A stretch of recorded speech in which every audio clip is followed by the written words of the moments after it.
अस्सलाम वालेकुम, कैसे हैं आप सब? ठीक हैं। आज 1 अक्टूबर है और अक्टूबर का महीना पूरी दुनिया में ब्रेस्ट कैंसर यानी छाती के सरतान के हवाले से आगाही के तौर पे सेलिब्रेट किया जाता है।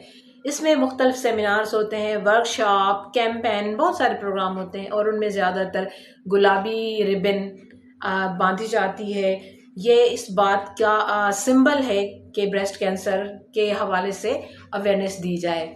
मैं आपको बताती चलूँ कि पाकिस्तान में एक जो रिसर्च है उसके मुताबिक पाकिस्तान में 90,000 औरतें सालाना इस बीमारी का शिकार होती हैं, जिनमें से 40,000 औरतों की डेथ हो जाती है। ये बीमारी ज़्यादातर औरतों में पाई जाती है। मर्दों में इसकी शरह 0.5 से तकरीबन 1% तक है। मेरी ये वीडियो सिर्फ औरतों के लिए नहीं है, ये मर्दों के लिए भी है। उतनी ही इम्पोर्टेंट है मर्दों के लिए जितनी औरतों के लिए है। वजह, क्योंकि मर्द घर का डिसीजन मेकर है, मर्द बाप भी है, भाई भी है, शोहर भी है, बेटा भी है। और हम जिस माशरे में रहते हैं वहाँ पे फैसला साजी में मर्द का रोल ज़्यादा होता है। तो जब उसे पता होगा कि ये बीमारी क्या है और इसके रिस्क को कम करके इन अमवात से किस तरह बचा जा सकता है, तो वो अपने घर की औरत की ज़्यादा मदद कर सकेगा। तो हम बात कर रहे थे कि इस बीमारी के रिस्क को कैसे कम करके हम इससे बच सकते हैं। ब्रेस्ट कैंसर औरतों में ज़्यादा पाया जाता है, मैंने आपको बताया। इसकी अलामात ये हैं कि छाती में एक गांठ गांठ कह लें या गुठली सी कह लें, वो पैदा हो जाती है।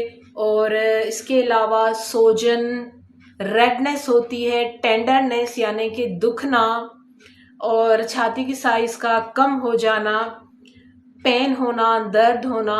इस तरह की अलामात जब किसी भी औरत को महसूस हो तो ये बहुत ज़रूरी होता है कि वो डॉक्टर के पास जाए। साथ साथ मैं आपको ये भी बताती चलूँ कि हम लोग अभी तक इस चीज़ से नहीं निकले कि रिप्रोडक्टिव हेल्थ यानी तौलीदी सेहत पे बात ना की जाए। अगर हम बात नहीं करेंगे तो फिर तो ये 40,000 जो डेथ रेशो है ये 50,000 होगा, 60,000 होगा और बढ़ता ही चला जाएगा। हम इसे कम नहीं कर सकते। रिप्रोडक्टिव हेल्थ, तौलीदी सेहत पे बात करना बहुत ज़्यादा ज़रूरी है। इन स्टिग्मास को, इन टैबूज को जब तक हम ख़त्म नहीं करेंगे तो बीमारी ख़त्म नहीं होगी। तो इनमें से कोई भी अलामत अगर आपको महसूस हो कि आप फील कर रही हैं कि कोई भी ऐसी अलामत है, तो आप फ़ौरन डॉक्टर के पास जाएं, क्योंकि डॉक्टर फिर डिसाइड कर सकता है कि इसका फर्दर ट्रीटमेंट क्या होना चाहिए। मैं आपको एक बात बताती जाऊं कि ब्रेस्ट कैंसर अगर अर्लियर स्टेज पे डायग्नोस हो जाता है तो इसकी ट्रीटमेंट है, मगर ये अगर एडवांस स्टेज में चला जाए तो फिर ख़तरनाक हो जाता है और बहुत मुश्किल होता है कि फिर इससे खुद को बचाया जा सके। तो इसकी जो वजूहात हैं उसमें फैमिली हिस्ट्री का होना, कि आप देखें कि आपके ख़ानदान में कहीं कोई नानी, दादी या माँ या मकसद कोई परदादी इस तरह कोई हिस्ट्री तो नहीं रही, जो क्योंकि वो औरतें भी रिस्क पर होती हैं जिनकी फैमिली हिस्ट्री हो। हाँ, जिनकी फैमिली हिस्ट्री ना हो वो भी रिस्क पर होती हैं। इससे ये ना समझा जाए कि जिनकी फैमिली हिस्ट्री है सिर्फ वही रिस्क पर होती हैं।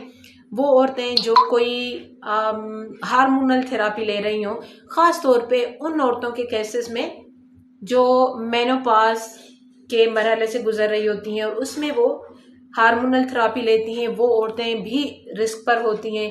अल्कोहल का इस्तेमाल, सिगरेट नोशी का इस्तेमाल, मोटापा, या इसके अलावा काफ़ी और रीज़न हो सकते हैं, और कुछ ऐसे रीजंस भी हैं जो अननोन रीजंस हैं। तो इसके लिए डेथ रेशो इतना बढ़ क्यों जाता है? क्योंकि औरतें जब ये डेवलप हो रहा होता है तो उस स्टेज पे वो डॉक्टर के पास नहीं आती, और उसमें सबसे बड़ी वजह जो है वो है लेक ऑफ अवेयरनेस। उनको अवेयरनेस ही नहीं होती कि वो ब्रेस्ट कैंसर यानी छाती के सरतान को डेवलप कर रही हैं। उन्हें पता ही नहीं होता कि जो गांठ उनके ब्रेस्ट में या वो उसको क्या कहते हैं कि एक छोटा छोटा सा एक दाना भी जो है वो बड़ा होके और इस तरह कैंसर बन सकता है। तो उन्हें इस बात का अंदाज़ा ही नहीं होता। वो क्या करती हैं कि घर में ही फिर अपने टोटके शुरू कर देती हैं।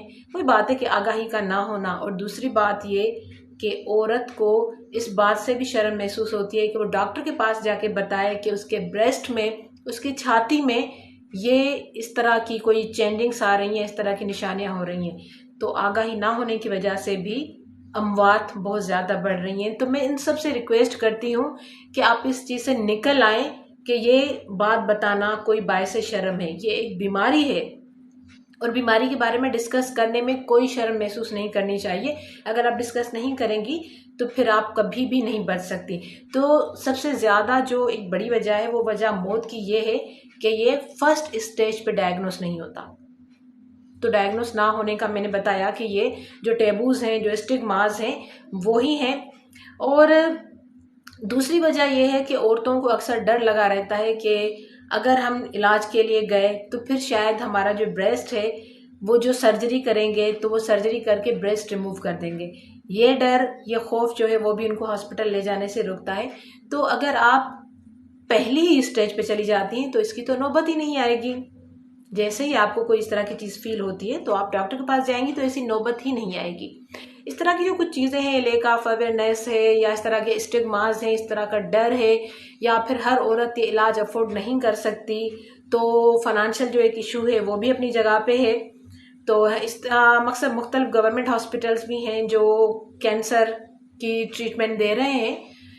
इसमें आप एक बात ये ज़हन में रखें कि इससे एहतियात का जो तरीका है वो ये है कि औरत हर हफ्ते अपनी छाती का खुद मुआयना करे।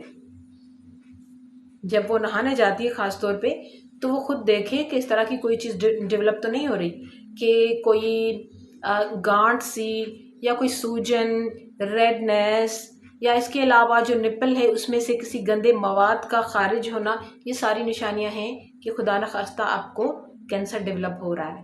तो ये एहतियातन अपना मुआयना खुद करना चाहिए। उसके बाद अगर ऐसी कोई चीज़ हो रही है और डॉक्टर के पास जाते हैं तो डॉक्टर एक होता है, एक एक्सरे होता है, आप मेमोग्रामी कहते हैं उससे, मेमोग्राम, वो एक एक्सरे होता है जिस एक्सरे के थ्रू ज़रिए पता चलता है कि ये कैंसर है या नहीं। तो ये आज की वीडियो आप सबके लिए है। ये पूरा महीना इस आगाही के हवाले से मनाया जाएगा। ये वीडियो ज़्यादा से ज़्यादा शेयर करें ताकि हम पाकिस्तान में, पाकिस्तान एशिया का वो मुल्क है जिसमें ब्रेस्ट कैंसर की जो डिज़ीज़ है उसकी शरह और उसकी अमवात की शरह बहुत ज़्यादा है। तो हम सब मिलकर इसको कम कर सकते हैं। कैसे? इसकी अवेयरनेस, आगाही फैलाकर, और इसके मुतालिक जो स्टिग्मा, जो मन घड़त किसे कहानियाँ हैं, या फिर ये कि किसी से अपनी तौलीदी सेहत के बारे में बात करना बायस शर्म है, इन सब चीज़ों को ख़त्म करके हम एक दूसरे की मदद कर सकते हैं। तो यह सदका जारिया है कि आप इसके हवाले से आगाही फैलाएं, इस वीडियो को देखें, सुनें और इस पर अमल करें।